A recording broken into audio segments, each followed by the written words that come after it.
Job chapter 22, verse 1-30. Then Eliphaz the Temanite answered and said, Can a man be profitable unto God, as he that is wise may be profitable unto himself? Is it any pleasure to the Almighty that thou art righteous? Or is it gain to him that thou makest thy ways perfect? Will he reprove thee for fear of thee? Will he enter with thee into judgment? Is not thy wickedness great? And thine iniquities infinite? For thou hast taken a pledge from thy brother for naught, and stripped the naked of their clothing. Thou hast not given water to the weary to drink, and thou hast withholden bread from the hungry. But as for the mighty man, he had the earth, and the honorable man dwelt in it. Thou hast sent widows away empty, and the arms of the fatherless have been broken. Therefore snares are round about thee, and sudden fear troubleth thee. Or darkness, that thou canst not see, and abundance of waters cover thee. Is not God in the height of heaven? And behold the height of the stars, how high they are. And thou sayest, How doth God know?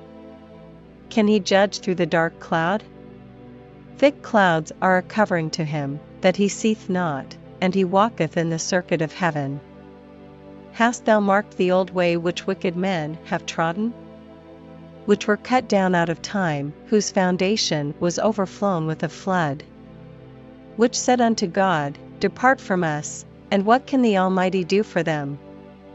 Yet he filled their houses with good things, but the counsel of the wicked is far from me. The righteous see it, and are glad, and the innocent laugh them to scorn. Whereas our substance is not cut down, but the remnant of them the fire consumeth. Acquaint now thyself with him, and be at peace, thereby good shall come unto thee. Receive, I pray thee, the law from his mouth, and lay up his words in thine heart.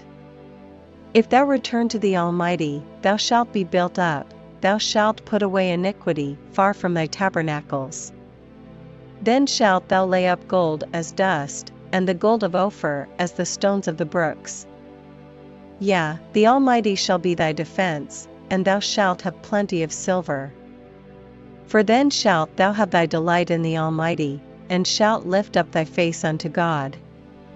Thou shalt make thy prayer unto him, and he shall hear thee, and thou shalt pay thy vows. Thou shalt also decree a thing, and it shall be established unto thee, and the light shall shine upon thy ways. When men are cast down, then thou shalt say, There is lifting up, and he shall save the humble person. He shall deliver the island of the innocent, and it is delivered by the pureness of thine hands.